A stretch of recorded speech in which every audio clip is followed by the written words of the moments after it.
আলহামদুলিল্লাহি রাব্বিল আলামিন ওয়াসসালাতু ওয়াসসালামু আলা সাইয়্যিদিল আমবিয়াই ওয়াল মুরসালিন আম্মা বা'দ ফাআউযু বিল্লাহি মিনাশ শাইতানির রাজীম বিসমিল্লাহির রহমানির রহিম আসসালাতু ওয়াসসালামু আলাইকা ইয়া রাসূলুল্লাহ ওয়া আলা আলিকা ওয়া আসহাবিকা ইয়া হাবিবাল্লাহ আসসালাতু ওয়াসসালামু আলাইকা ইয়া নবিয়াল্লাহ ওয়া আলা আলিকা ওয়া আসহাবিকা ইয়া নূরাল্লাহ। মাদানী চ্যানেলের দর্শক শ্রোতা, দেখছেন অনুষ্ঠান আলোর পথে।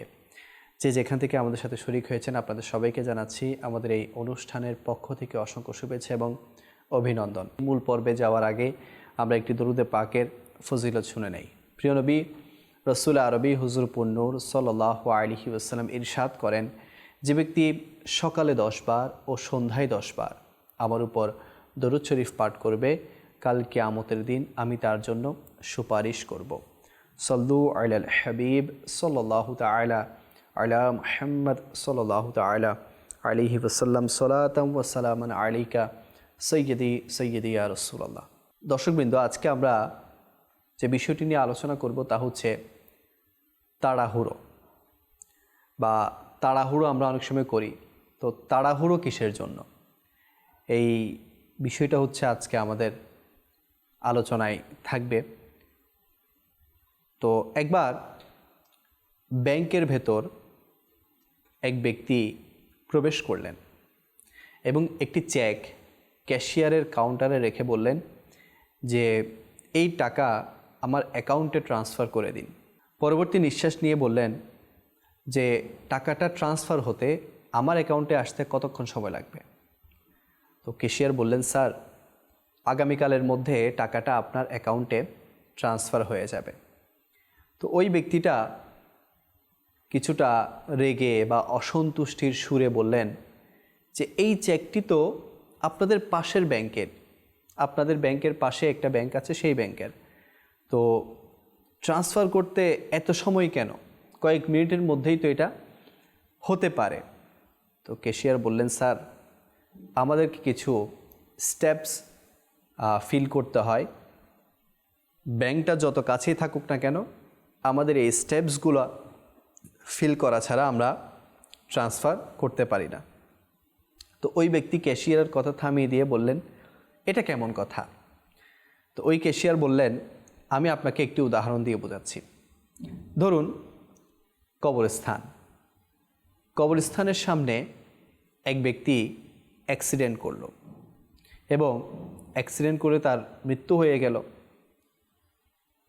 তো তাহলে তাকে সবার আগে কোথায় নিয়ে যাওয়া হবে? তো ওই লোকটি উত্তর দিল, এটা তো একেবারে সিম্পল কথা, যে প্রথমে তাকে অ্যাম্বুলেন্সে করে তার ঘরে নিয়ে যাওয়া হবে। তো ক্যাশিয়ার জিজ্ঞেস করলো, এরপর কি হবে, বিস্তারিত বলুন।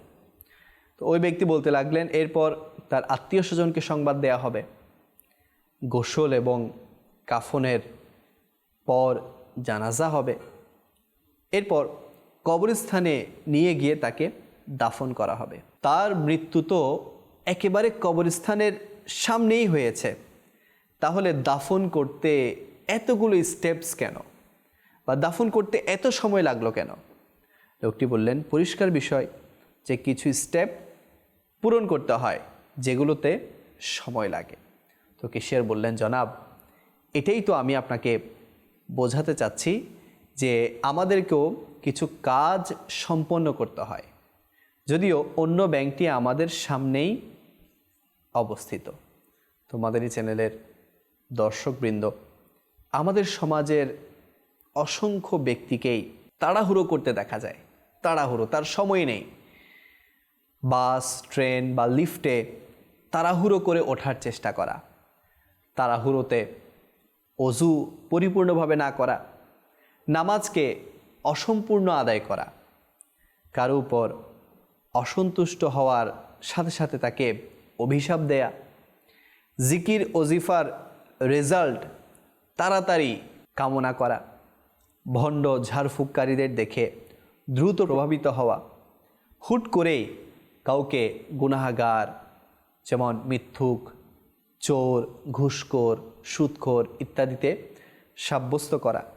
তো সামনের ব্যক্তির কথা পরিপূর্ণ হওয়ার আগেই কথা শুরু করে দেয়া, প্রশ্ন ভালোভাবে বোঝার পূর্বেই তার উত্তর দিয়ে দেয়া, বিবাহ শাদী এবং ব্যবসার মতো গুরুত্বপূর্ণ বিষয়গুলোতেও তাড়াহুড়ার মাধ্যমে কাজ করা, কোনো জায়গায় তাড়াতাড়ি পৌঁছার জন্য দ্রুত গাড়ি চালানো, এ জাতীয় আরও অনেক তাড়াহুড়োময় কর্মকাণ্ড মানুষের তাড়াহুড়ো স্বভাবের প্রমাণ বহন করে।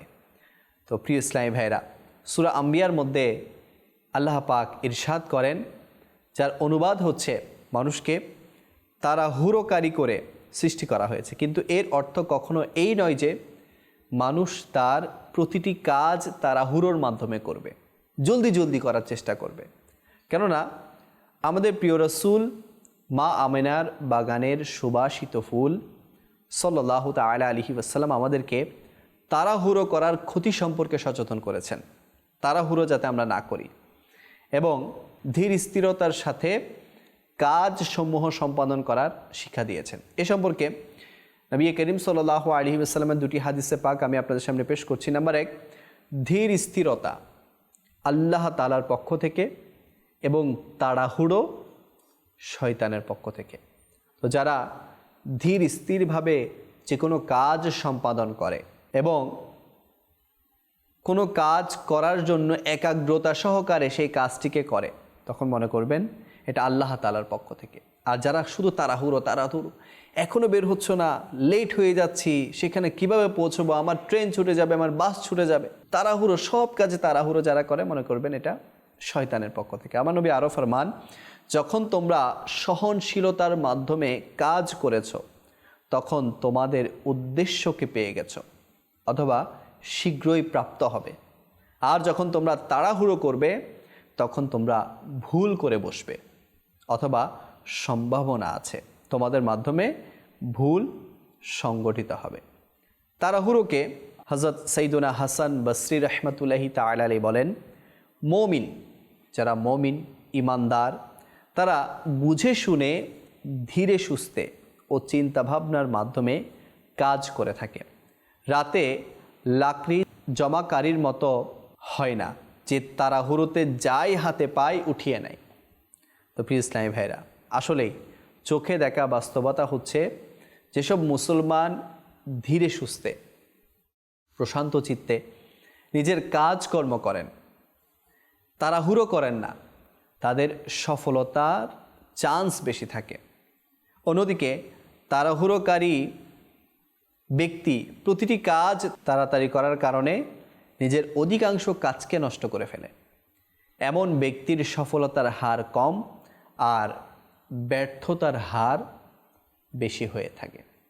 তো তাড়াহুড়োকারী ব্যক্তি মনে করেন যে সে সফলতা অর্জনের জন্য তাড়াহুড়া করছে, মানে কোন একটা কাজ তাড়াহুড়ো করার তার উদ্দেশ্য, সে যেটাকে মনে করে সেটা হচ্ছে সে সফলতা অর্জন করতে চাচ্ছে, তাড়াতাড়ি কাজটা সমাধান করতে চাচ্ছে, অথচ সে অজান্তেই ব্যর্থতার ফাঁদে পা রাখছে। তাদের চিন্তাভাবনায় সাধারণত এটাও থাকে যে যদি আমি দেরি করি তাহলে এই জব অথবা এই প্রস্তাব হাত থেকে বের হয়ে যাবে। এই ধরনের লোকেরা দ্রুত ফ্রড লোকের খপ্পরে পড়ে যায়।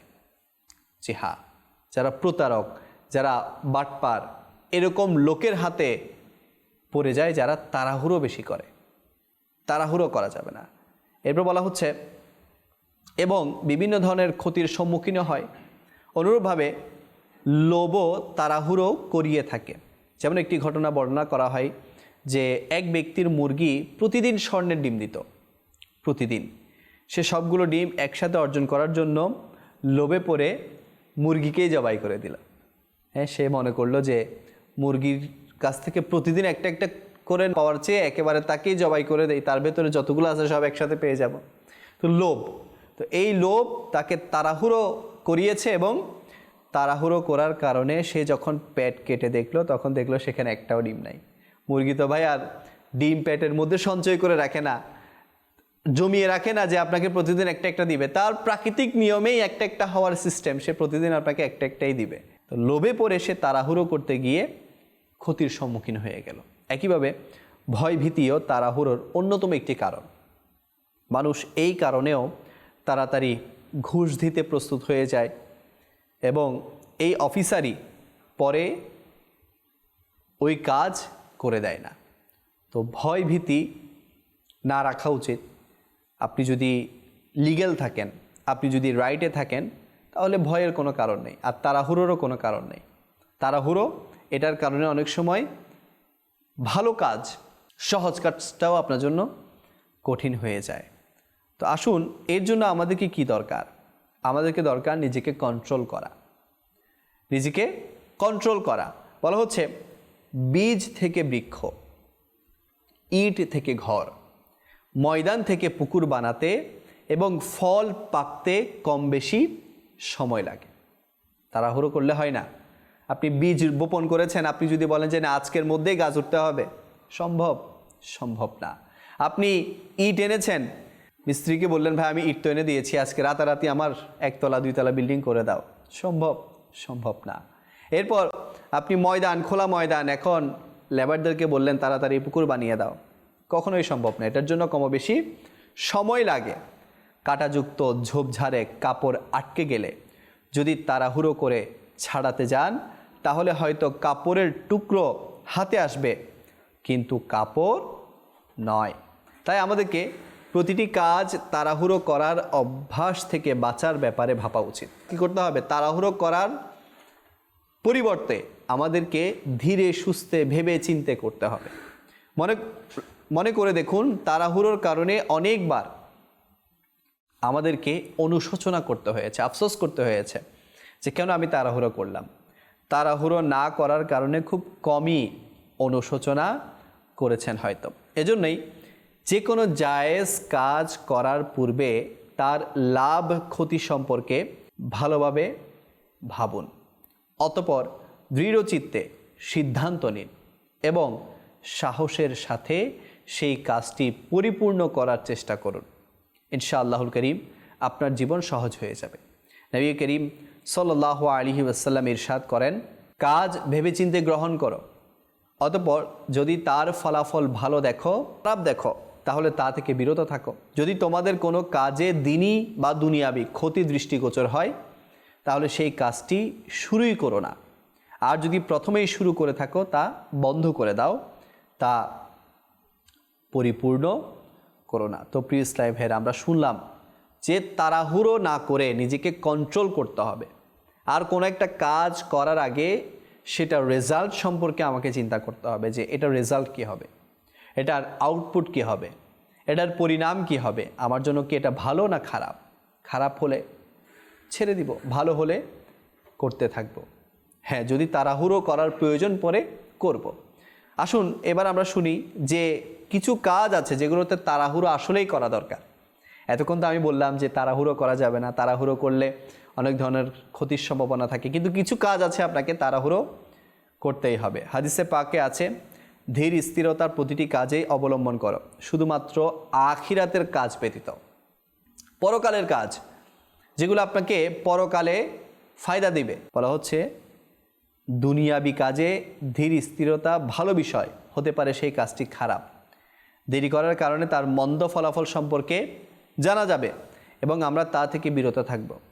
কিন্তু আখিরাতের সব কাজই কি ভালো? আখিরাতের কোনো কাজ তো খারাপ না। আখিরাতের জন্য আপনি যাই কাজ করবেন সেটা ভালো কাজ। তার সুযোগ পেলেই করে ফেলো, কেননা দেরি করার ফলে সম্ভবত সুযোগ চলে যাবে। অনেক লোককেই দেখা গেছে যে হজ করার সুযোগ পেয়েছে কিন্তু করেনি, পরবর্তীতে আর করতে পারেনি। বুজুর্গানে দিন রাহিমাহুমুল্লাহুল মুবিনের ফরমান হচ্ছে, যদিও তাড়াহুড়ো করা শয়তানের কাজ, কিন্তু 6টি এমন কাজ আছে যেগুলোতে তাড়াহুড়ো করা জরুরি, তাড়াহুড়ো করা আবশ্যক। নাম্বার 1, নামাজ আদায়ের ক্ষেত্রে যখন তার সময় হয়ে যায়। এখন ধরুন জোহরের ওয়াক্ত শুরু হয়েছে, আপনি চিন্তা করলেন পড়বো আর কি, ওয়াক্ত তো আছে। এখন আপনি যদি আস্তে আস্তে ডিলে করা শুরু করেন, তাড়াহুড়ো না করেন, তাহলে দেখা যাবে ওয়াক্ত আপনার হাত থেকে চলে গিয়েছে, কিন্তু আপনার নামাজটা পড়া হলো না। তো এই জন্য নামাজ আদায়ের ক্ষেত্রে যখনই কোনো নামাজের ওয়াক্ত হয়ে যায়, সেই নামাজ আদায়ের ক্ষেত্রে তাড়াহুড়ো করা উচিত। নামাজের ভেতরে তাড়াহুড়ো করা না, বরং নামাজ শুরু করে ফেললে ভেতরে তাড়াহুড়ো করা যাবে না। অনেকে তো দেখা যায় এত বেশি তাড়াহুড়ো করে নামাজ আদায় করে যে তার সঠিকভাবে কিয়াম হয় না, সঠিকভাবে রুকু হয় না, সঠিকভাবে আপনার কি বলে সেটাকে কমা হয় না, জলসা হয় না, সিজদা হয় না। তো ভেতরে যদি আপনি তাড়াহুড়ো করেন তাহলে আপনার অনেকগুলো ওয়াজিবাত, অনেকগুলো ফরজ ছুটে যেতে পারে। তো এজন্য ভেতরে তাড়াহুড়ো করা যাবে না, কিন্তু নামাজ শুরু করার জন্য আপনাকে কি করতে হবে? তাড়াহুড়ো করতে হবে। না হলে এমনও দেখা গেছে যে পড়বো আর কি করতে করতে ওয়াক্তই হাত থেকে চলে যায়। এরপর বলা হচ্ছে নাম্বার 2, মাইয়াত। কোনো ব্যক্তি যখন ইন্তেকাল করে তার দাফন করার ক্ষেত্রে যখন তা উপস্থিত হয়। জি হ্যাঁ, অনেক সময় মাইয়াত যখন সামনে চলে আসে বা মাইয়াতের গোসলও শেষ, কাফনও শেষ, এখন জানাজাও প্রায় শেষ, দাফনের যাতে আর দেরি করা না হয়, অর্থাৎ একটা মাইয়াতের যে স্টেপসগুলো আছে এগুলোর ক্ষেত্রে যাতে কোনো দেরি করা না হয়। এটা যত তাড়াতাড়ি করা হবে ততই ওই মাইয়াতের জন্য কল্যাণকর। আমরা হয়তো বা অনেক আবেগের কারণে, অনেক অনুভূতির কারণে আমাদের মা ইন্তেকাল করলে, বাবা ইন্তেকাল করলে আমরা অনেক লেন্দি সময় রেখে এরপর জানাজার ব্যবস্থা করি, দাফনের ব্যবস্থা করি না। যত তাড়াতাড়ি দেয়া যায় ওই মাইয়াতের জন্য কল্যাণকর। এরপর বলা হচ্ছে যখন মেয়ে, অনেক ঘরেই মেয়ে সন্তান আছে, বলা হচ্ছে যখন মেয়ে বালেগ হয়ে যায়, প্রাপ্তবয়স্কা হয়ে যায়, তখন তার বিবাহ তাড়াতাড়ি করানো উচিত। জি হ্যাঁ, এখানেও অনেক পরিবার ভুল করে। প্রাপ্তবয়স্ক যখন হয়ে যায়, বালেগ যখন হয়ে যায়, তখনই তার বিয়ে করিয়ে দেওয়া উচিত, বিবাহ করানো উচিত। যে অনেক সময় আমাদের সমাজে এমন কিছু পরিবার দেখা যায় যে প্রাপ্তবয়স্ক হয়ে গেছে অনেক আগে, তার জন্য গ্র্যাজুয়েশন, পোস্ট গ্র্যাজুয়েশনের নাম দিয়ে তার বয়সকে এত বেশি দীর্ঘায়িত করা হয়, শেষ পর্যন্ত ওই মেয়ের জন্য সেটা ক্ষতিকর বিষয় হয়ে যায়। এবং আল্লাহ না করুক এমন অনেক কিছু ঘটে যায় আমাদের সমাজে, তো যেগুলোর কারণে মেয়ে এবং তার পরিবারকে লজ্জার সম্মুখীন হতে হয়, অপমানিত হতে হয়, লাঞ্ছিত হতে হয়। তো এই জন্য বলা হচ্ছে যখন মেয়ে বালিগ হয়ে যাবে, প্রাপ্তবয়স্ক হয়ে যাবে, তাকে তাড়াতাড়ি বিবাহ করানো উচিত। এবার বলা হচ্ছে ঋণ, যদি কারো উপর ঋণ থেকে থাকে, কারো উপর কর্জ থেকে থাকে, সেটা দ্রুত পরিশোধ করা উচিত যখন তা পরিশোধ করার সক্ষমতা অর্জন হয়। জি হ্যাঁ, মনে রাখবেন কোনো মানুষের 1 সেকেন্ডের ভরসা নেই, কখন আমরা মৃত্যুবরণ করব, কখন দুনিয়া থেকে চলে যাব। এখন ধরুন আমি একজন থেকে হাজার খানেক টাকা, 50,000 লক্ষাধিক টাকা কারো কাছ থেকে আমি ধার নিয়েছি, ঋণ নিয়েছি, কর্জ নিয়েছি, লোন নিয়েছি। আচ্ছা, অনেকে তো লোন নেয় কিন্তু দেয়ার মতো তার মন মাইন্ড থাকে না, সে চিন্তা করে আরে দিব আর কি, আরে কোনো এক সময় হলে দিব আর কি, যখন আমার হাতে আসবে দিব আর কি। না, দিয়ে ফেলুন, তাড়াতাড়ি দেওয়ার ব্যবস্থা করুন। দরকার হলে খাবার কিছু কম খাবেন, কিন্তু ঋণ নিজের গায়ের উপর রাখবেন না, কর্জ নিজের কাঁধের উপর রাখবেন না। কেননা এমন যাতে না হয় যে আপনি আপনার কাঁধের উপর করে কোনো ঋণ নিয়ে, কোনো কর্জ নিয়ে দুনিয়া থেকে বিদায় নেবেন, আর সেটা কাল কিয়ামতের দিন আপনার জন্য পাকড়াওর মাধ্যম হবে। হ্যাঁ, আল্লাহ তাআলা চাইলে আল্লাহ তাআলার হক নষ্ট করলে আল্লাহ পাক মাফ করে দিবেন, কিন্তু কোনো বান্দার হক নিয়ে যদি আমি দুনিয়া থেকে যাই, কিয়ামতের দিন তার হকগুলো কিভাবে পরিশোধ করব? এজন্য ঋণ, আমি তো সবাইকে সাজেস্ট করব যে ঋণ নেওয়া থেকে বিরত থাকুন। নিজের উপার্জনের মাধ্যমে অন্তত কম খাবেন, কিন্তু ঋণ নেবেন না। ঋণ, কর্জ এগুলো খুবই ভয়ানক জিনিস, কেননা এগুলো মানুষকে যতদিন পরিশোধ না হয় ততদিন আপনার মাথার মধ্যে এগুলোর টেনশন নিয়েই চলতে হয়, কখন পরিশোধ করব, কখন পরিশোধ করব। আর অনেকে তো পরিশোধ করার মতো ক্ষমতা থাকে কিন্তু পরিশোধ করে না। কিয়ামতের দিন কীভাবে পরিশোধ করবে না? এখন তো টাকা দিয়ে তার হক আদায় করে ফেলতে পারবেন, ওখানে তো টাকা থাকবে না, নিজের নেকি দিয়ে সেগুলো পরিশোধ করতে হবে। তো এই জন্য ঋণ আদায়ে, কর্জ আদায়ে তাড়াহুড়ো করা উচিত। এবার বলা হচ্ছে যখন মেহমান তাশরিফ আনবেন, যখন কোনো ঘরে মেহমান আসবে তখন তাকে দ্রুত খাবার পরিবেশন করা উচিত। জি হ্যাঁ, মেহমান আসলেই তাকে সাথে সাথে হালকা পানীয় বা খাবার এগুলো সাথে সাথে পরিবেশন করা উচিত। এটাতে তাড়াহুড়ো করা দরকার। এরপর সর্বশেষ যেটা আমি আপনাদেরকে বলতে চাচ্ছি সেটা হচ্ছে, যখন কোনো সগীরা বা কবিরা গুনাহ সংগঠিত হয়ে যায়, কোনো ছোট গুনাহ কোনো বড় গুনাহ সংগঠিত হয়ে যায়, তখন দ্রুত তওবা করে নেওয়া উচিত। জি হ্যাঁ, এখানেও ওই কথা যে মৃত্যুর কোনো গ্যারান্টি নাই। এজন্য যখনই কোনো গুনাহ সংগঠিত হবে, রব তাআলার দরবারে তওবা করে দোয়া করুন, হে আল্লাহ আমাকে মাফ করে দিন। এই বিষয়ে যদি আমরা তাড়াহুড়ো করি, ইনশাআল্লাহ দেখবেন আল্লাহ পাক আমাদের উপর দয়া করে আমাদের সমস্ত গুনাহকে মিটিয়ে দিবেন, সমস্ত গুনাহকে নেকিতে পরিবর্তন করে দিবেন। তো এগুলো ছাড়াও আরও অসংখ্য নেকির কাজ আছে যেগুলোতে তাড়াহুড়ো করা উচিত, যেগুলো সম্পর্কে বিস্তারিত জানার জন্য মাকতাবাতুল মদিনার একটি লিখিত রিসালা আছে, তাড়াহুড়োর ক্ষতি। তো এটা আপনারা পড়তে পারেন। এটা পড়লে ইনশাআল্লাহুল করিম কোন কোন কাজে তাড়াহুড়ো না করলে আমার জন্য ভালো হবে সেটা সম্পর্কে আপনারা জানতে পারবেন। তো এই জন্য তাড়াহুড়ো, কোনো দুনিয়ার কাজে তাড়াহুড়ো করবেন না। ধীরে সুস্থে পরামর্শ করে যে এই কাজটা করলে আসলে কি আমার জন্য ভালো হবে না মন্দ হবে, সব ধরনের বিবেচনা করে এরপর ওই কাজটি আপনারা করা শুরু করবেন। আর নেকির কাজে তাড়াহুড়ো করবেন, ভালো কাজে তাড়াহুড়ো করবেন। হ্যাঁ, এখন আপনার দরুদ শরীফ পড়তে মন চাইলো, আচ্ছা একটু দরুদ শরীফ পড়লে বলে ভালো হতো। আবার আপনার নফস বললো আরে পড়বা আর কি, পড়বা আর কি, না, নফসের কথা না শুনে তাড়াহুড়া করবেন। নেকির কাজে তাড়াহুড়া, নেকির কাজে কম্পিটিশন, নেকির কাজে সবসময় এগিয়ে থাকবেন। ইনশাআল্লাহ এগুলো কাল কিয়ামতের দিন আমাদের জন্য সামান হবে। আল্লাহ করিম আমাদের সবাইকে আজকের এই পর্বে যা শুনেছি, বিশেষ করে তাড়াহুড়ো সম্পর্কে, অনেক সময় তাড়াহুড়োর কারণে মানুষের জীবন পর্যন্ত চলে যায়, অ্যাক্সিডেন্ট পর্যন্ত হয়ে যায়। তাড়াহুড়ো করবেন না। তো তাড়াহুড়ো থেকে বাঁচার এবং নেকির কাজে তাড়াহুড়ো করার তৌফিক দান করুক। ইনশাআল্লাহুল করিম পরবর্তী পর্বে অন্য একটি বিষয় নিয়ে আপনাদের সামনে হাজির হব। আজকে এতটুকুই, আপনাদের সুস্থতা কামনা করে এখানে শেষ করছি। সল্লু আলাল হাবিব সাল্লাল্লাহু তাআলা আলা মুহাম্মদ সাল্লাল্লাহু তাআলা আলাইহি ওয়াসাল্লাম।